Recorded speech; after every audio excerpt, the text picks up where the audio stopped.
Gaya pemerintahan Malaysia sebijak ini. 29 Juni kemarin, aku jadi salah satu orang Indonesia pertama yang cobain LRT Shah Alam. Dan yang bikin aku kaget, ternyata LRT ini digratiskan selama 1 bulan sampai 31 Juli nanti.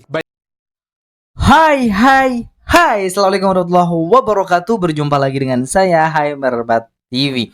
Oke, apa kabar hari ini? Mudah-mudahan kabar daripada teman-teman semuanya. Semoga kabarnya sehat selalu, berkah umurnya, dan selalu dipermudah segala urusannya oleh Allah. Amin, amin ya rabbal alamin. Ini video membahas tentang orang Indonesia kaget berada di Malaysia. Kok bisa Malaysia senyaman ini, teman-teman? Ini pertanyaan juga sih buat kita sesama sebagai orang Indonesia. Kenapa Malaysia itu, hidup di Malaysia itu jauh lebih nyaman sih daripada Indonesia. Baik daripada segi kehidupan, kedisiplinan, kebaikan orang Malaysia, terus harga-harga kebutuhan di Malaysia jauh lebih murah, pekerjaan juga banyak, gak pusing, gak bingung cari pekerjaan. Kok bisa di Malaysia senyaman ini? Nah, coba kita play bersama videonya seperti apa. Let's go. Gaya pemerintahan Malaysia sebijak ini. 29 Juni kemarin, aku jadi salah satu orang Indonesia pertama yang cobain LRT Shah Alam. Dan yang bikin aku kaget, ternyata LRT ini digratiskan selama 1 bulan sampai 31 Juli nanti. Bayangin aja kalau setiap hari berangkat kerja naik LRT, terus selama sebulan gak perlu keluar ongkos transportasi. Sebulan tahun ya digratiskan oleh pemerintahan Malaysia. Kok bisa? Waduh, enak betul hidup di Malaysia macam ini, teman-teman ya.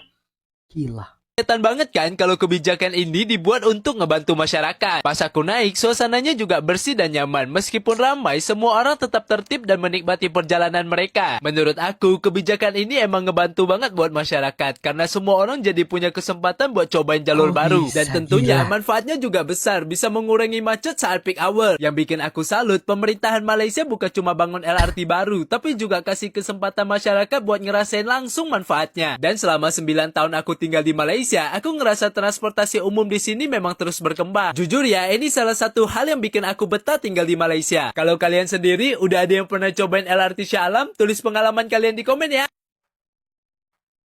Yang memang sangat inspiratif dari Dato ini adalah setiap Anda membicarakan tentang leadership, tadi Anda menyebut juga bahwa the only wisdom that is required to acquire is humility. Tadi Anda juga bilang. Ada komentar di teman-teman ya, penasaran nih. Satu-satunya pemimpin Malaysia yang begitu dihormati orang Indonesia bukan hanya sosoknya yang cerdas, namun santun dan bijaksana. Salam hormat buatmu. PSAI, apa ini maksudnya? Bilang bahwa conscience adalah kepentingan untuk menjadi leadership itu sangat-sangat penting. Dan untuk sampai di sini lebih dari 20 tahun, Dato. Sekarang Anda menjadi Perdana Menteri. Anda juga merangkap menjadi Menteri Keuangan Malaysia. Mengapa Anda masih menolak menerima insentif atau gaji sebesar Rp80.000? Apa yang menyebabkan Anda menolak Rp80.000, teman-teman ya? Rp80 ini kalau Rp10 setara dengan 40 juta. 80 juta. Besar sekali teman-teman ya, gaji pemimpin Malaysia. Tapi ditolak. Rp80 per bulan ditolak. Hampir Rp10. Rp10 setara dengan 450 juta per bulan. Gila. Wah, terang-terangan menolak gaji sebagai Perdana Menteri, Dato? Dia pertama karena rakyat. Ini bagus teman-teman ya. Benar-benar menolak gaji sebagai pemimpin pertama. Dan dia, PMX itu benar-benar sayang kepada rakyatnya loh. Masih ada yang miskin. Yang keduanya kalau saya menolak gaji, saya masih ada gaji kecil sebagai ahli anggota parlimen. Dan semuanya percuma kok. Naik mobil nggak bayar tol, ada semua makan yang gitu-gini. Jadi semua udah ada protokoler. Ya bertahanlah sedikit gitu. Karena saya nak menawan hati rakyat itu ya. Nak menunjukkan bahwa tidak semua tokoh politik itu gila harta dan mau memunggah kekayaan. Walaupun ia agak mempersulitkan sedikit, tapi alhamdulillah kerana Azizah dan anak-anak terima kenyataan itu. Jadi itu yang menyebabkan saya memilih jalurnya sedemikian atau keputusannya sedemikian. Tetapi soal humility ini saya kesan betul, saya kenal nih tokoh-tokoh kan, saya sama tokoh politik atau civil society atau intellectuals, sebaik mereka itu naik ke satu kedudukan kapasiti yang tinggi, jadi sudah masuk itu ciri yang disebut arrogance of power, keangkuhan kuasa. Jadi itu memperingatkan saya, sebab itu dalam acara saya mesti turun ke bawah, mesti ke warung, mesti dengar rintihan mereka dan ada kesabaran dan selalu terima. You don't have all the answers. Kita tidak ada semua jawapan. Kita harus dengar dan belajar secara kritis. Kau jangan bicara soal seperti mana kadang-kadang bicara soal ekonomi atau Islam itu seolah-olah persis dan nggak bisa berbahas lagi. Nggak betul. Dalam Islam itu dibolehkan itu bertanya, dibolehkan.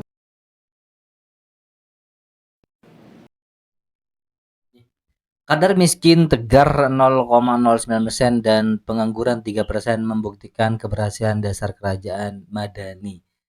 Malaysia ini angka penganggurannya juga rendah, angka kemiskinannya juga rendah. Bersyukur Malaysia ini. Malaysia, dan itu diiktiraf di dunia sekarang. Dari sudut kejayaan menoktahkan kemiskinan Tegar, itu di antara satu-satu negara di dunia. Tidak Amerika Syarikat, tidak negara-negara Eropah, kerana terlantar di pinggir-pinggir jalan itu masih tinggi jumlahnya. Malaysia, kita bersyukur kerana kemiskinan Tegar sekarang tinggal 0,09% saja. Rendah. Kadar Dan kemiskinannya. saya beritahu kepada pegawai termasuk unit penerasan, kalau 0,09% jumlah yang terkecil yang boleh dan mampu kita selesaikan sebelum suku tahun pertama 2026. Begitu juga kadar pengangguran sekitar 3% bulan September. Dan cara kita menangani masuk soal banjir, ini satu negara yang dipantau oleh TPM1 dan NADMA dan kerjasama Kerajaan Persekutuan dan Negeri. Kita lihat kejayaan kita menjangka banjir yang akan tiba menerjun secara mendadak, tetapi persiapannya itu jauh lebih baik daripada yang Persekutuan Agungnya kepada rakyat di bawahnya. Semuanya melakukan sesuatu untuk membantu, meredakan dan mengurangkan bebanan rakyat. Bukan lagi formula, pemundi Cina kini cari pemimpin bijak ekonomi macam Tengku Zafrul. Satu tinjauan tidak rasmi di laman Facebook CS Kuan yang menggunakan bahasa Mandarin baru-baru ini mendedahkan peralihan sentimen yang menarik apabila netizen lebih cenderung memilih Tengku Zafrul Aziz berbanding Rafizi Ramli sekiranya mereka bertanding di Parlimen Pandan. Sentimen ini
pandang retorik politik, sebaliknya lebih menilai keupayaan praktikal pemimpin dalam memacu ekonomi negara. Ternyata Malaysia ini benar-benar ekstrak. Gila, keren teman-teman ya. Memilih pemimpin, memilih pejabat Kayak Tengku Azrul teman-teman, gila.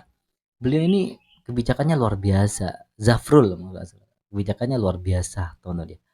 Jadi dihormati oleh rakyat Malaysia dan benar-benar berperilaku baik kepada rakyat Malaysia itu sendiri teman-teman. Dan untuk kepentingan negaranya juga benar-benar ikhlas dalam hatinya. Ya, karena saya anak IT, jadi yang mau nge-track saya track balik aja. Oke Mas, ini kita langsung nonton video Mas David yang soal EKTP aja ya. Kita tonton bersama. Indonesia menghabiskan 5,9 triliun buat bikin EKTP. Ada chipnya, ada biometriknya. Tapi fungsinya apa sampai hari ini? Di fotokopi. Sementara Malaysia pakai kartu yang sama, namanya MyCard, tapi buat ngatur subsidi BBM. Rakyat Malaysia tinggal tap MyCard di pom bensin. Sistemnya langsung cek identitas, ngecek kuotanya, dan kasih harga subsidinya otomatis. RON 95 harganya cuma 1,99 ringgit per liter, sekitar 7.200. Nggak perlu antri, nggak perlu surat keterangan, nggak perlu aplikasi, nggak perlu fotokopi KTP, nggak perlu daftar. Sistemnya simple, MyCard masuk ke reader, connect ke database pemerintah, verifikasi dalam hitungan detik. Tiap warga dapat kuota 200 liter per bulan. Kalau kita lewat kuotanya, kita bayar harga biasa. Nggak ada yang bisa menyalahgunakan. Nah, Ya, itu betul. saking ramenya Betul sampai sekali. ditayangin di TV One Iya. di acara apa itu waktu itu? Saya aja nggak tahu loh. Ditawa. Kayaknya pokoknya ditonton beberapa anggota DPR ya. Itu Iya, ya. ditayangin di Komisi 2. Ya, Kalau itu saya tahu, Tretan. oke. Itu kita mungkin bahas sedikit ya. Gila, gak mau dibahas gimana, memang KTP kita itu kalah jauh dibandingkan Malaysia loh teman-teman ya. Pokoknya the best Malaysia ini. Lanjut wis. Anda sudah saya Kalau reaction. kita lihat BRICS sekarang tuh BRICS itu kekuatan 40% dunia. Ternyata Perdana Menteri Malaysia lebih pintar dari pimpinan Konoha. Guys. Dan di situ kan bukan cuma Cina dan Rusia, kita lihat ada India, ada Brazil. Yang betul-betul dulu ini adalah the power of global south lah. Iya. Ya kan? Nah, mesti kembali kita lihat. Rusia ini kan sakit hati gara-gara Ukraina. Gila nih, Ukraina dibikin jadi proksinya si Amerika dan Iya. Eropa, betul? Iya. Dia dendam banget sama namanya Iya. kejadian kemarin. Kalau maunya gitu Ah. loh. Jadi buat dia, gue udah nggak mau lagi deh lihat Eropa. Dulu kan Rusia tuh antara setengah Eropa setengah Asia kita tahunya kan. betul. Sekarang enggak, kalau kita perhatikan Putin tuh udah bikin lah, kita tuh mending bikin sesuatu yang lebih Asia. Makanya di atasnya BRICS itu ada Greater Eurasian Partnership. Jadi Eurasia yang akan lebih besar, yaitu ya tadi negara-negara satelitnya Rusia itu kerjasama baik dengan Cina dan lain-lain. Jangan salah, dari kawasan kita siapa yang paling cepat menyambar opportunity itu? Malaysia. Jadi Malaysia tuh pintar banget tuh Perdana Menterinya. Begitu itu diomongkan oleh Presiden Putin, dia datang ke Vladivostok. Saya ada di sana soal waktu itu. Dan dia langsung komit ke Presiden Putin, saya akan ikut masuk di Greater Eurasian Partnership. Nah, Indonesia jadi bukan BRICS aja, dia bisa punya kesempatan di sana. Iya. Kalau dia terlalu barat, Iya. jadi kita udah kayak mengkhianati spirit Bandung. Iya. Kemudian juga kita jadi salah tingkah dong. Pasti dong, nggak mungkin di BRICS kita nggak salah tingkah. Kalau bahasa gaulnya lu diketok, lu ngapain sih cepet-cepet ikutan? Mbok lu koma dulu, mikir dulu. Nah, gila. Kenapa sih orang Indonesia nggak bisa contoh orang Malaysia? Kenapa? Iya. Hai, aku Leon. Sekarang aku lagi ada di Kuala Lumpur, Malaysia. Coba deh perhatiin orang Malaysia. Orangnya ramah, santai, gak santai, buru-buru. gak buru-buru. Di jalan juga jarang ugal-ugalan. Jadi kalau jalan atau nyintir di sini tuh rasanya lebih aman, lebih tenang, gak deg-degan juga. Sementara di Indonesia, jujur aja, di jalan merasa gak aman dan Nah, jujur aja di jalan juga merasa gak aman. orangnya suka buru-buru, pengen cepat sampai tujuan. Bahaya juga tonton ya. Makanya kalau di Malaysia jalan-jalan itu nyaman karena juga bermobil itu mereka juga ekstra hati-hati tonton. Bukan berarti Indonesia jelek ya. Padahal Ya, kalau betul. soal ramah, orang Indonesia juga nggak kalah. Makanya aku heran, kenapa sih orang Malaysia jauh lebih ramah. Malaysia bisa bikin semikonduktor Indonesia kapan? Bisa juga Indonesia, mimpi cuma. Kalau Malaysia bisa bikin semikonduktor, emang orang kita lebih goblok dari Malaysia. Sama bangsa Melayu. Kenapa nggak bisa pindah ke Indo? Kenapa nggak bisa pindah ke Batam? Gak usah ke Jakarta lah. Nanti tambah sesek. Batam. Dulu kita ada waktu zamannya tech boom yang kita startup. Oh iya. Ya kan? Kita kan one of the hottest Iya benar. negara startup. Itu kan sekarang bust semua tuh. Iya. Tapi orang-orang itu kan harusnya pinter kan? Benar. Harusnya they can create something ya. Iya, kenapa nggak bisa join yang global AI gini gitu loh? nggak tahu lah bikin apa, bikin policy-nya lebih oke gitu misalnya. Ini bisa create job yang middle up gitu loh. Jadi GDP-nya lebih bagus daripada kalau create job yang middle low.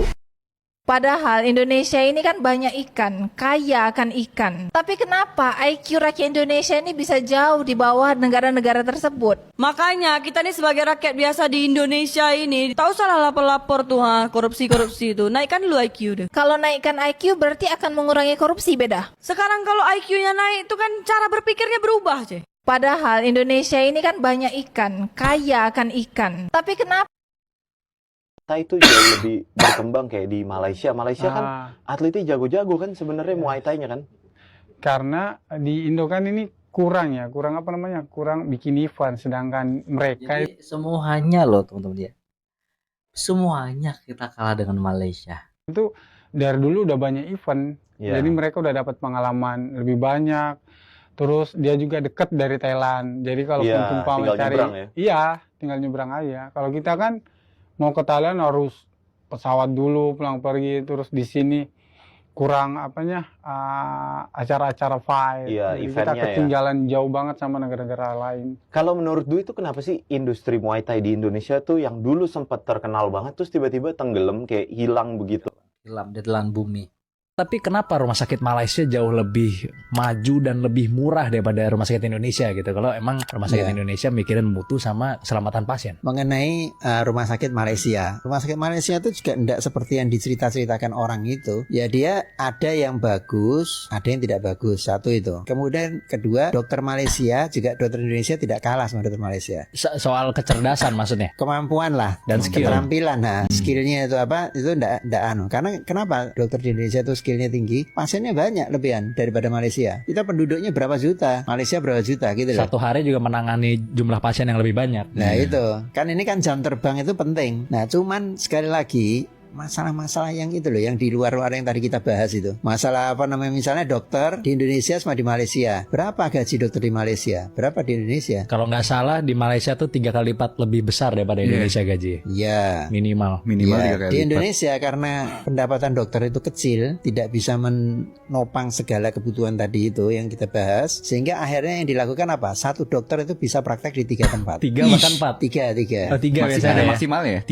Maksimal 3. Bagaimana kalau orang yang praktek di satu tempat sama di 3 tempat bagaimana? Pasti lebih fokus yang satu tempat. Ya, gitu loh. Karena Ya di kan? Malaysia harus satu tempat doang, nggak boleh lebih dari satu. Iya. Makanya kalau di Malaysia kan kita dokter itu praktek misalnya di rumah sakit X. Ya dia dari pagi sampai sore di situ kerja klien. Fokus konsisten dokter di Malaysia itu tidak berfokus di beberapa tempat. Makanya kalau di Indonesia itu terkadang sulit bertemu dengan dokter karena dokternya ada di tempat yang lain, teman-teman. Kalau di Malaysia ya tetap kalau jam 7 ya kerja di situ, tetap di situ. Makanya bertemu dengan ahli dokternya, spesialisnya juga itu mudah di Malaysia, teman-teman. Nih pasien. Makanya orang Indonesia kalau berobat ke sana, kita begitu datang langsung disambut sama dokternya ini. Ya sudah terang. Ya kan? Karena dia yang ngurusinnya nggak sebegitu banyak gitu ya pasiennya kan, ya. Dia kan di situ aja, dia digaji cukup, dia di situ melayani pasiennya ya kan. Nah tapi jangan bicara masalah moral ya. Tentu kalau moral mau dibanding-bandingkan ya memang bisa berbeda-beda memang. Memang di Malaysia katanya ekosistem kedokterannya lebih baik gitu. Pas kuliah juga bahkan sudah digaji oleh pemerintah juga katanya kalau nggak salah. Yang ngambil spesialis itu. Yang ngambil spesialis. Oh iya betul. Udah digaji pada saat masih kuliah dan biayanya saat kuliah saja digaji tuh. Kalau di Indonesia kuliah kedokteran itu mahalnya minta ampun, tapi di Malaysia digaji oleh pemerintah. Gila. Sebagus itu sistem di Malaysia loh. Ini juga kayaknya nggak kalau yang negeri tuh jauh lebih murah ya.